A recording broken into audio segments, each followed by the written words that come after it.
Hi folks, welcome to Dynabab Tours. This is Cretacea Part 2, a little flyover during the intro.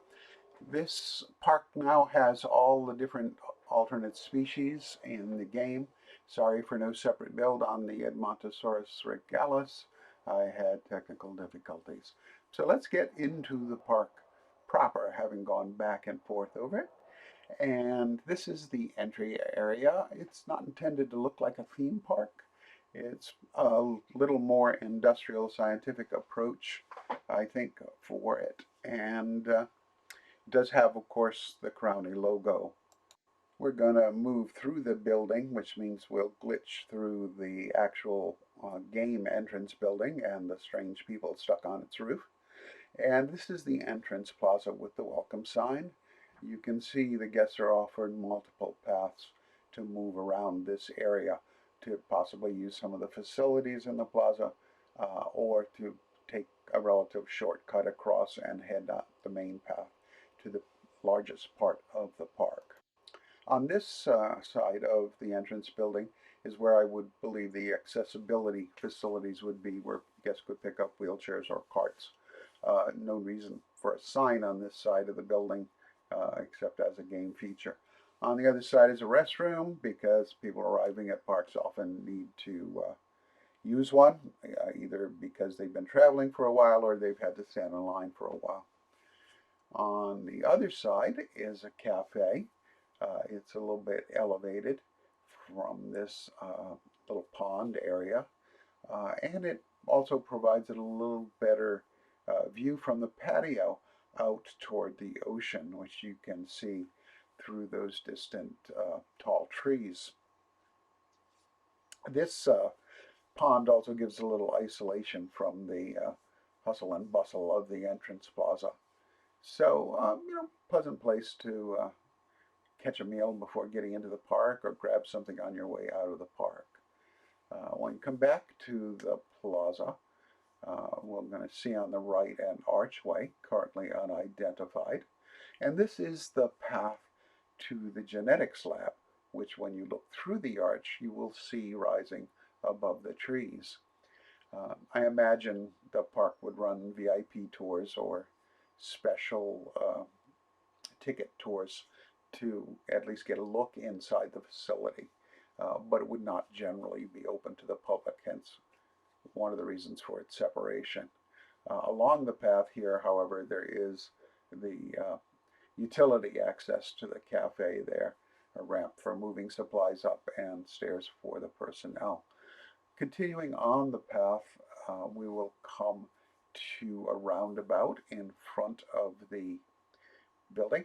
This is just landscaped right now with vegetation. I'm looking forward to the day when we have statues. Early after the Kickstarter, the devs showed off a concept design of a DNA spiral that turned into pterosaurs flying away. And I think that'd make a great sculpture to put out here. The actual entrance patio has another path off it. The black path is my code for a staff path, and that's to lead to the power generation facility that I'm circling there. And I put those in so all the buildings have power in this version of the park, even though they don't rely on it to do what function they have right now. So we'll come back down to ground level, get a little bit more look at the landscaping, and then head back to the central plaza. I apologize for my driving between the little stutters of my computer and my own fumble-fingered handling of the controls. Occasionally we will veer into vegetation or rocks or something and have some fits and starts, but it is what it is, so I hope you don't mind too much. On the other side of the plaza is the Visitors Center and Education Center, with a classroom slash lecture hall off to the left, an information center embedded within it in the center, and off to the right the formal education center and a patio where guests will be able to look at more interesting things when more animals are in the game. The vegetation there is a hint of what will be going on in that area and off behind this building.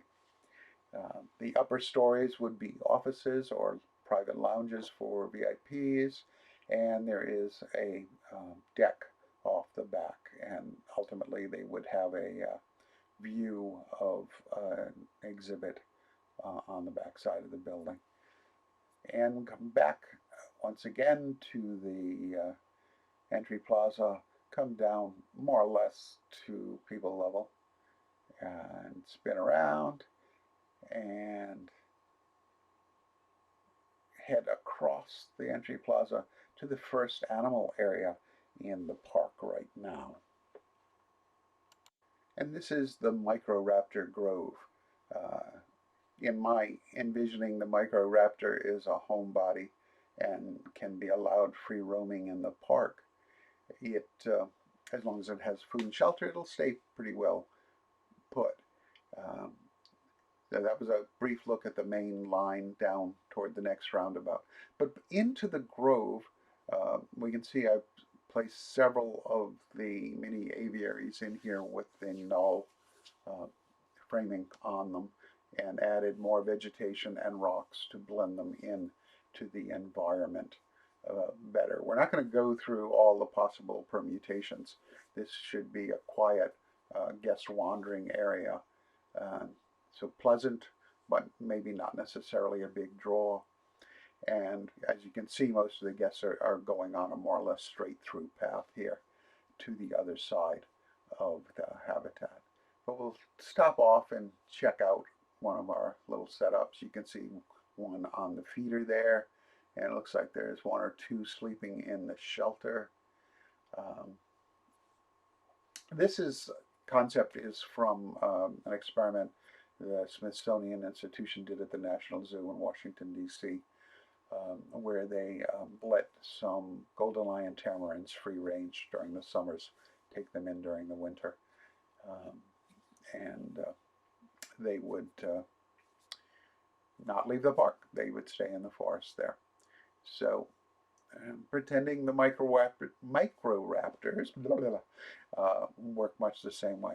So let's head out the other side of this grove, and you can see ahead of you the educational movie theater orientation area for the park. The structure off to the right encloses a restroom to serve as a guest draw to bring them into the building, since there aren't actually movies in there. The small round building in the front houses an information center, again disguised as to what it is, and that also will pull the guests in. So spin it around again, a little awkwardly, and as we take a look at the big rotunda and a smaller rocky path divider, again, things that will benefit from having things like statues or other decorations. And this is the path, the exit path from the theater. We're going the other way, as many of these guests are, out to the patio that extends off the exit. And we're going to find an escaped dinosaur. Nobody's really excited about it right now, but that's just the way it is in alpha. I put him and some of the other ones back where they belong. This is the fen. This I envision as an area that was natural when the park was built. It also serves as a barrier between the main park. Should any animals escape, that gives a little more margin to be able to get the guests to safety and or deal with the animal. So we'll come back down the path to the roundabout, and now we will go around the back side of the roundabout, the fen side, where guests would have a view of that, to the bridge into the park proper. Simple columns marking it, and there's nothing special about that. You can see it's pretty heavily populated by guests right now. Everything's on pause because otherwise this would stutter terribly with my thing. I need to do some plant cleanup there. You saw them coming through the bridge. And this is to the left a habitat. You saw the building I circled in the back. And this is for Pseudoceratops. There's a small family group of those in here. A little hard to spot right now. Oh, there's one. Hiding in the reeds as for some reason they want to do. I think that's the male. The females may have wandered off again. I think the animals are glitching in between staves and coming out of the habitats, and then they go who knows where. Anyway, continuing on across the bridge, in the distance you can see a building coming up, and this is a structure that is intended to orient guests and educate them. I refer to it as small beginnings because dinosaurs did start small, and we have a couple of small dinosaur implied habitats right now that are to the left and right of this building, and they're not particularly visible from this path dividing area. You go inside, however, and there is a direct vision area to the left and to the right where you can see into the habitat. And you see meat there, and on the other side you'll see veggies to set up a beginning of lines of dinosaurs that will culminate in a couple of the dinosaurs that are at the end of our park, sort of the climax. And exits to viewing areas for those habitats. And here a mini aviary for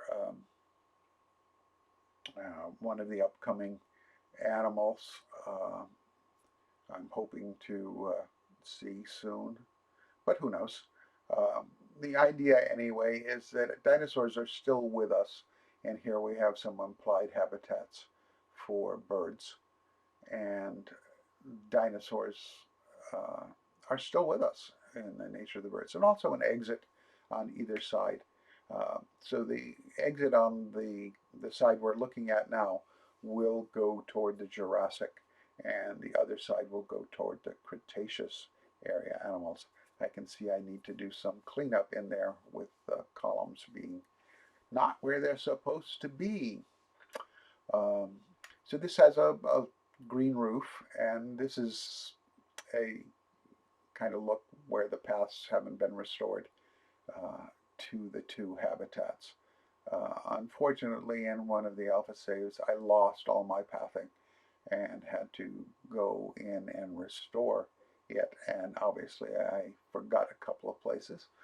Oh well, I will try and get back to them in some of the cleanup efforts I'm going to have to do. So this is the path into the Cretaceous area of the park that's not going around the habitat. This is the one for people who want to go directly to it. This park is spread out. Another look at the fen. So people have to content themselves right now for looking at the scenery in this park because we don't have as many animals as we would. So there's a sort of a guest services area here with another restroom and an information center. And this would be the introductory area to the Cretaceous part of the park. Up behind them there is a cafe. Anyway, so this leads down to another area with a viewing platform into an currently implied habitat for intended animal that's coming for the Cretaceous, one that likes water, and take a little bit of a look at the preliminary work on this habitat. I just wanted to get a general idea. And there you can see the bridge that crosses this water feature into the Cretaceous park. So we're going to spin around and we're going to leave this viewing platform and head up the stairs past the grass that obviously the groundskeepers haven't been keeping on top of. Go up the stairs and there you can see the cafe. and it has a little patio out in front of it. Um, and all those people with their naked brains. Um, and then the path that heads toward the bridge. So as we head toward the bridge, you'll see it's not terribly finished to the left, again, waiting for the animals that are going to be there. Um, I'm hoping we'll get them in beta and that I can continue this park in beta. Ooh, people merging. I don't like that. It's kind of creepy. Anyway, so here we're coming toward the Bearpaw section of the park.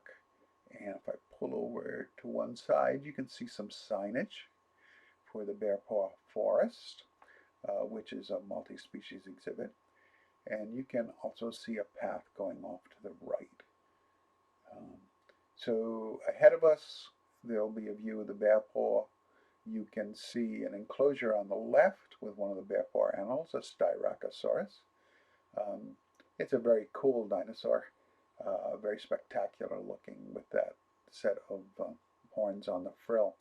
And I figured people might want a closer look at that critter rather than looking out over the wider enclosure where this relatively small dinosaur might not be easily visible.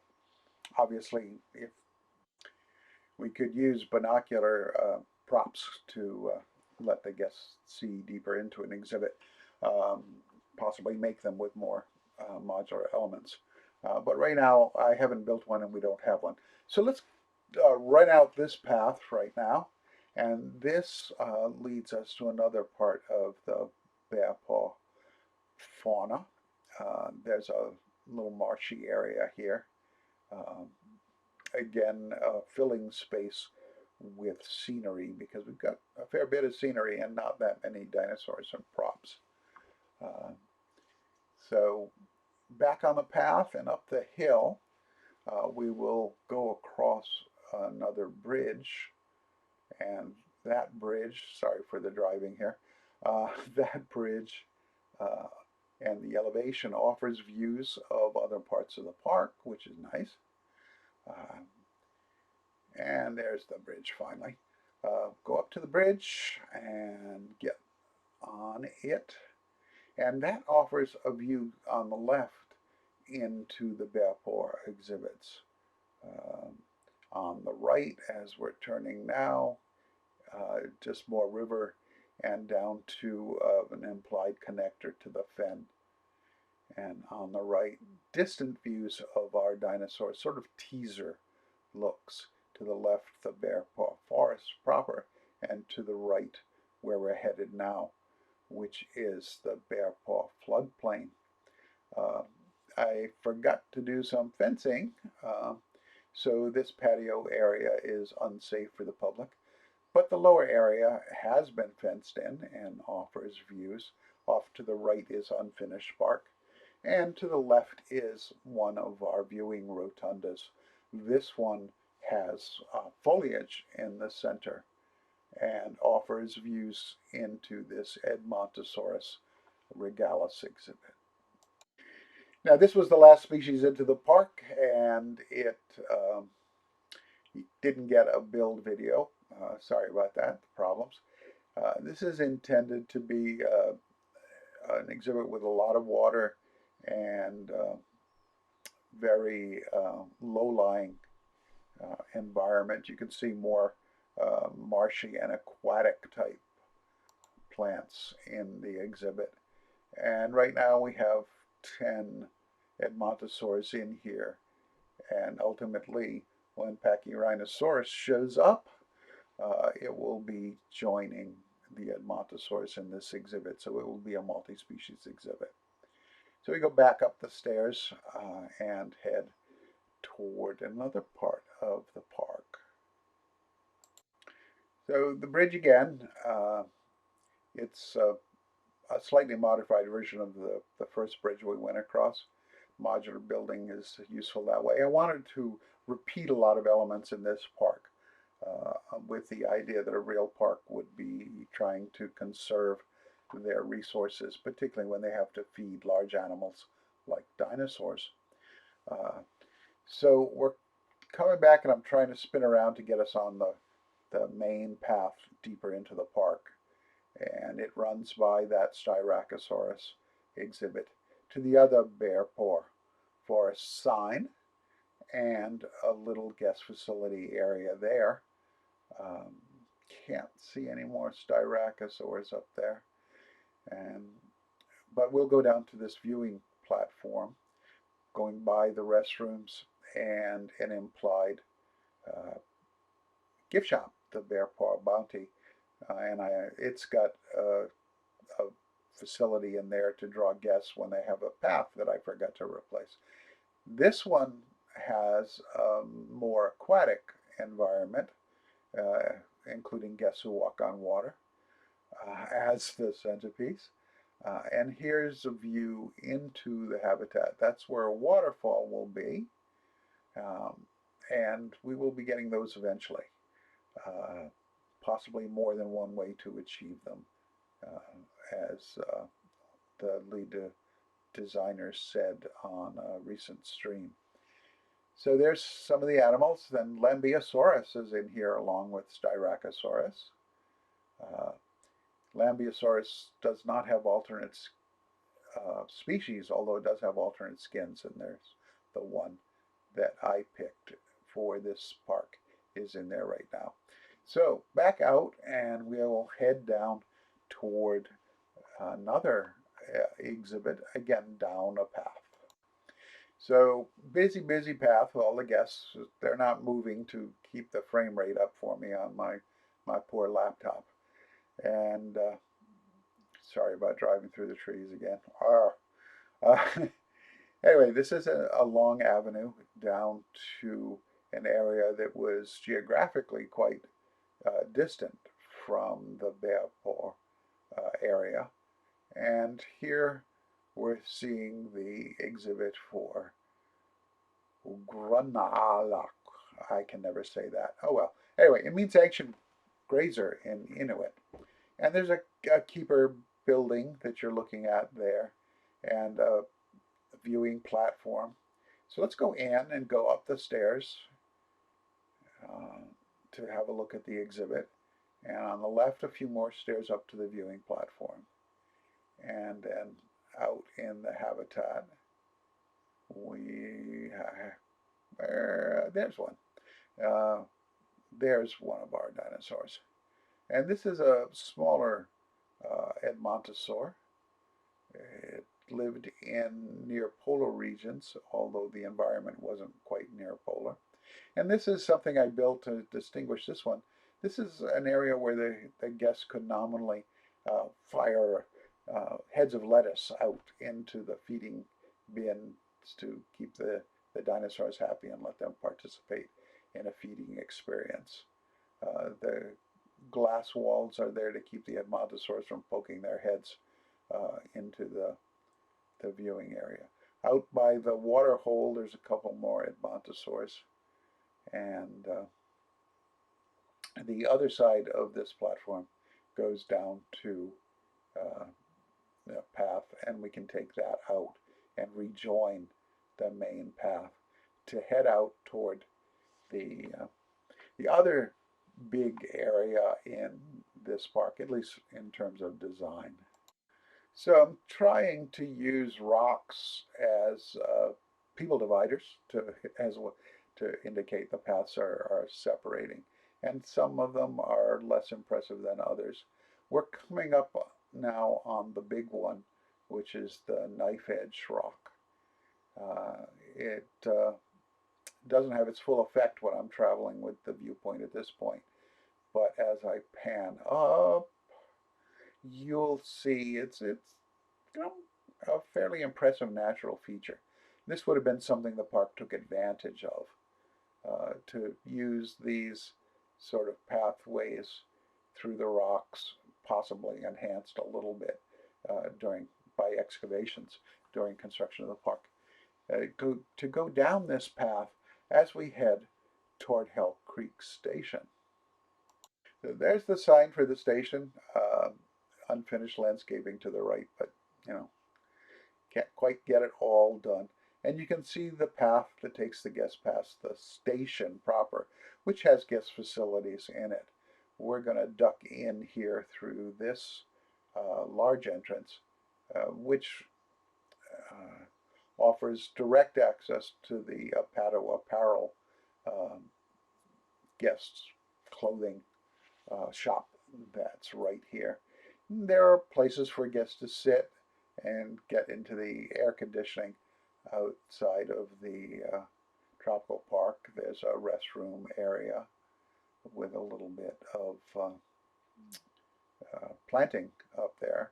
And of course the various window palm trees, and down to cafe area, which needs its paths also reworked. This is a double. I put two cafes side by side with the intent to hide them behind the wall to the patio mostly. The corridor, not the patio, and combine their viewing areas on the other side.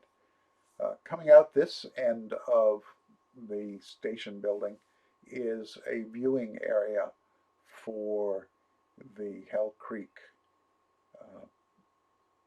plain, I guess. And you can see a feeding station there. And there's supposed to be Edmontosaurus in here, but they seem to have gone walkabout. So excuse the lack of dinosaurs on this dinosaur tour. Uh, anyway, a water hole to draw them to where the guests can see them, feeding stations to do the same. And there you can see the glassed-in patio area for the combined cafe. And they have their own good view into the exhibit.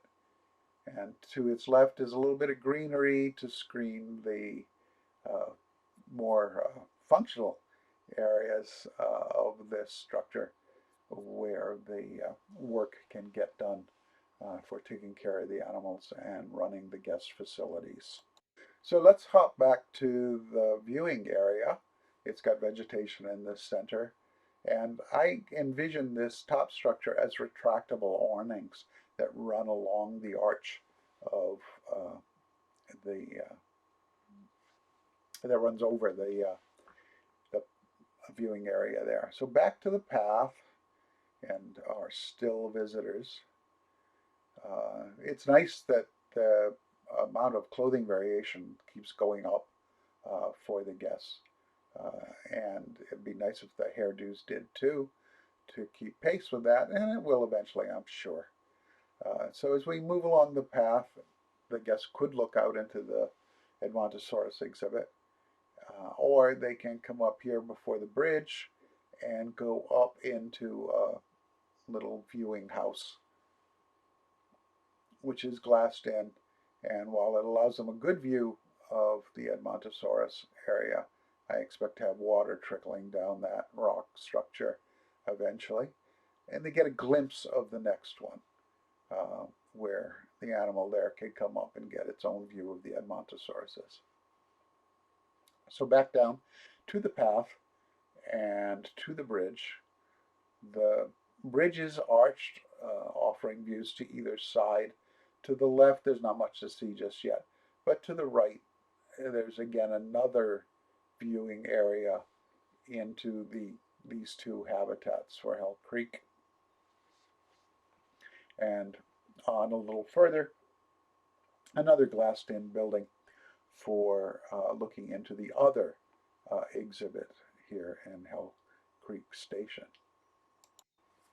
So moving up into the building and accidentally going through the glass, I'm not seeing my animals here. So they apparently went walkabout as well. Sorry about that. So let's go back out and head down the path. You will notice a bit of signage there. It goes on from here. But right now, this is the Tyrannosaurus Rex area. You can see the viewing building on the right, and guests can come in here and look around. I really should trick out the interior a little bit more like I did in the pre-alpha park, but I haven't gotten to it yet. And still no sign of our walkabout animals. Um, I'm feeling a little bit like John Hammond right now, not having dinosaurs on my dinosaur tour. And Tyranno Treasures, another implied gift shop. I used, again, an information center to function as that and then hid it behind a wall.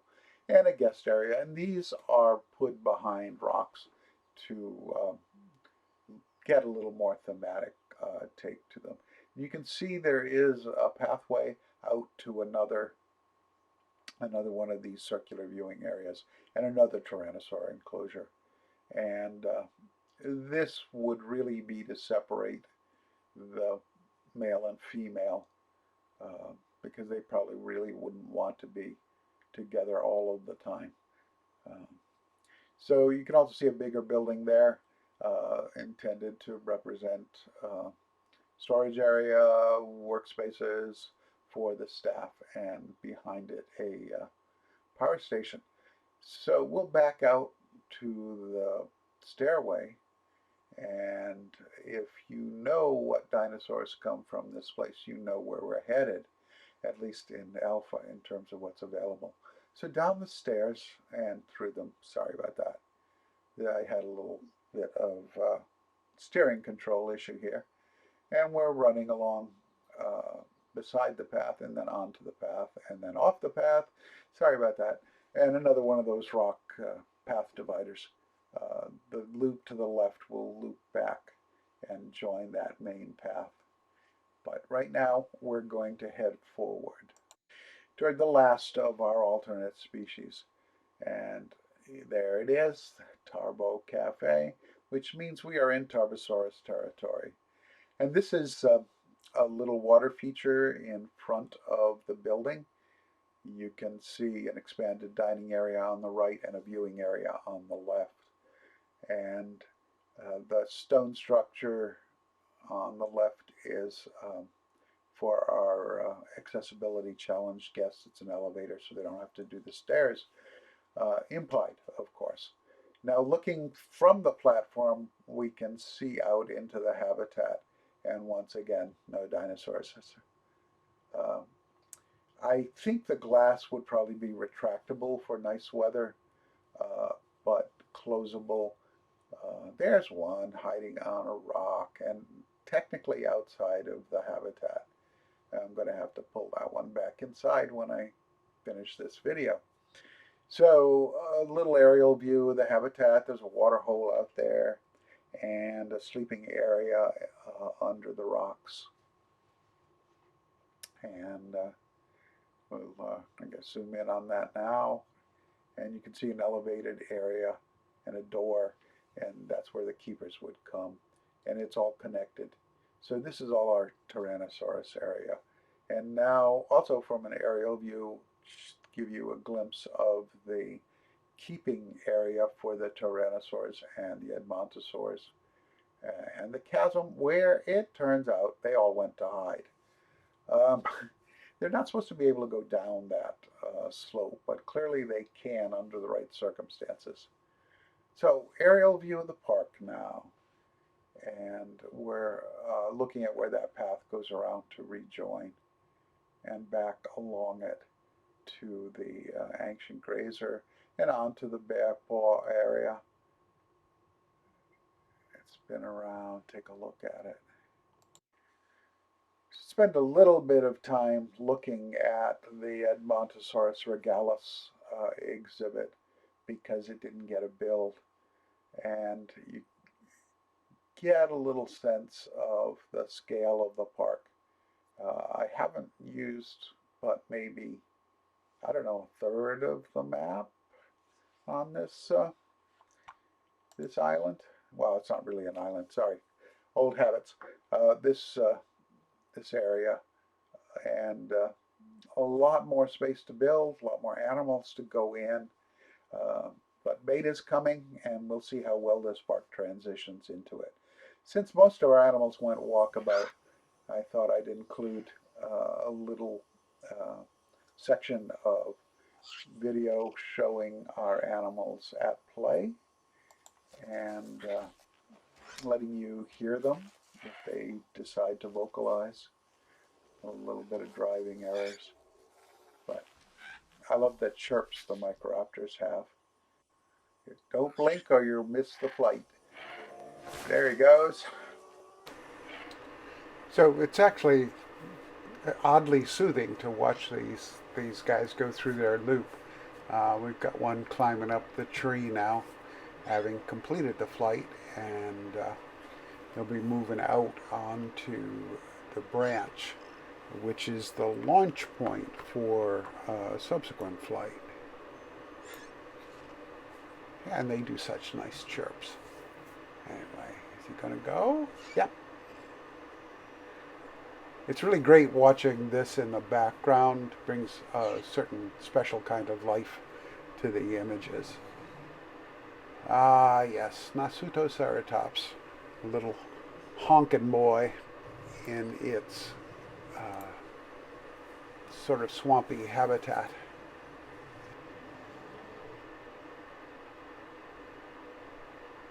Yeah, little ceratopsian.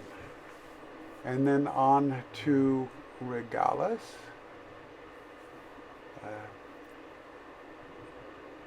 They'll take naps in the water pretty regularly in this game. And across the river, Lambiosaurus, near and far.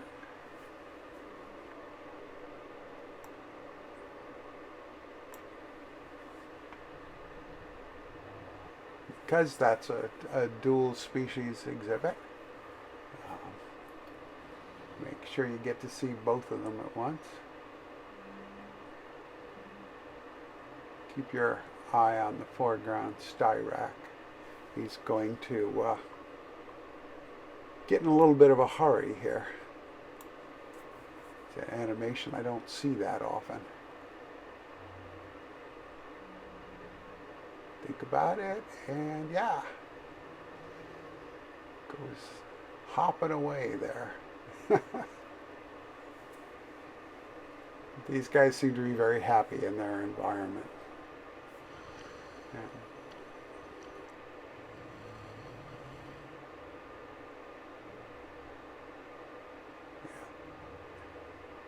You do walk on the air occasionally, particularly when they're turning around on rocks.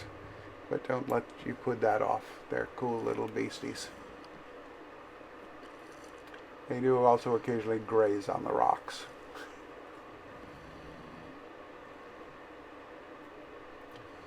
Not very nutritious, but it seems to keep them busy. And of course, the ancient grazer, grazing, as they do. And they also, for some reason in this exhibit, they like to hang around the water hole even if they're not in the water. There's one sleeping on the left.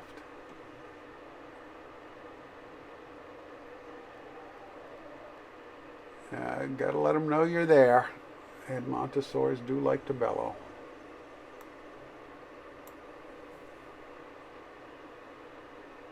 And a little thrill for our guests coming up. Get down on that Rex.